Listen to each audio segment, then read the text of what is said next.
Welcome to Bold Soul Whimsy, the home of bold art, gluten-free foods, and creative homemaking.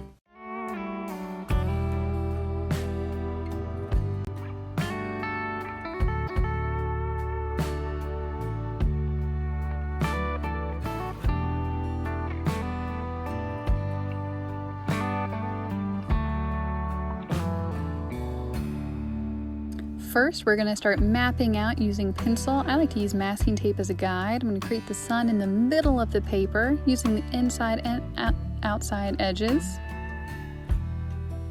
Use a wavy line to create my horizon in between sky and ocean.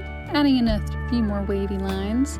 Dividing up my sky using straight lines from the sun to the outside of the paper. Next, we are going to outline all of our pencil using crayon. I like to push down pretty hard, not enough to break my crayon, but certainly enough for a nice thick line. I'm going to go ahead and use cool colors for below, starting with a nice blue. I'm going to add in some other wavy lines, swirling lines, choppy lines, whatever makes me think of the ocean waves. There's no rhyme or reason, just making sure that I'm covering up that pencil. And then I'm happy with the width of my crayon. Next, I'm going to start outlining the pencil lines in the sky, starting with the sun. I'm going to go with a bold orange here, I think. And then moving into the sun rays as well. And I'm going to remember to keep my warm colors, reds, yellows, and oranges in the sky, including crayon, and also remembering to keep my cool colors down below, so blues and greens and purples. I'm going to go ahead and start throwing in different types of lines. In this case, I'm going to make some upside down V's, because that feels right, kind of mimicking the sunshine. And go back in, start adding in some curves. I'm just going to kind of throw different details on there, see what works. One of my favorite things about crayon is that you can't erase it, so what's on the paper is going to stay. And that forces you to make some creative decisions and turns mistakes, quotations around that word, into happy accidents. I'm going to go ahead and throw in some, not really dotted lines, but I'm going to make some lines with more of those V shapes because that reminds me more of the sun.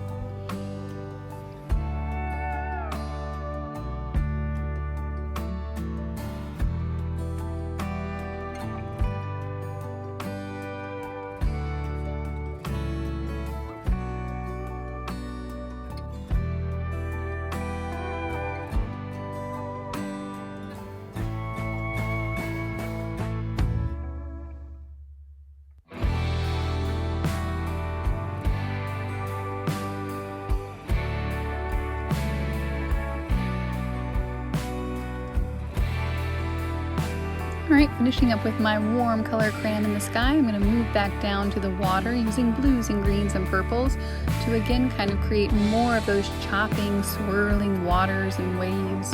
We use some different types of lines here, some wavy, some arching, playing around with overlapping them, seeing how they can work together. I'd suggest making your lines come from different directions, have different amounts of curve in them, because the water's not static. The water is chopping around, moving around with the wind and the waves and the sea. I'm going to throw some green in there as well. Whatever floats your boat, whatever feels right. Some swirls could be fun, thinking of surf, thinking of what happens when the top of the water is skimmed over with the wind.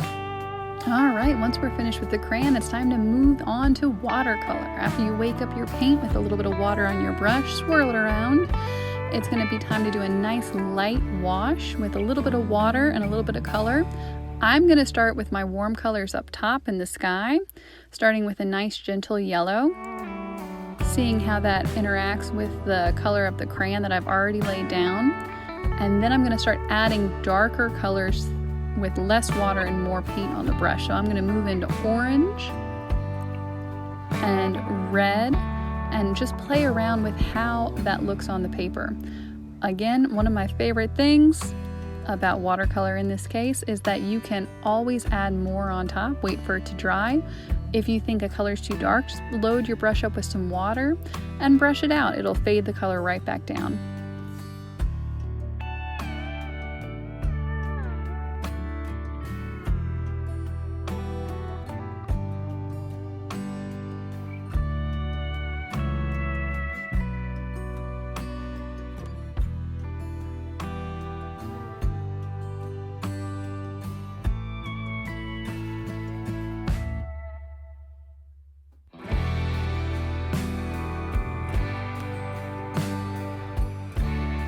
Alright, finishing up with our warm colors in the sky, I'm going to clean my brush really well and move into cool colors down below that wavy horizon line, so blues and greens and purples.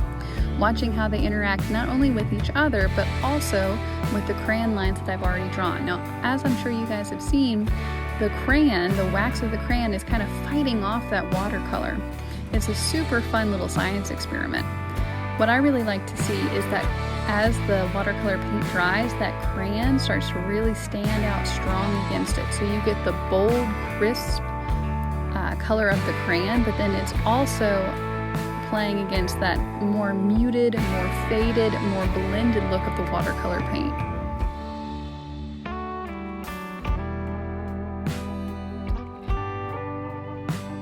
Playing around with how the green interacts with the blue, how the green looks against the blues and the greens and the purple of the crayon. Knowing that I can always go back in and add more watercolor paint on top of any color that I put down that I'm not happy with. I like putting down my blues and then my greens and then my blues again and kind of soften that up. Last, I'm going to move into purple because purple is the darkest and the strongest of the colors that I have on my watercolor palette, and it's just always easier to take to build with the softer colors first.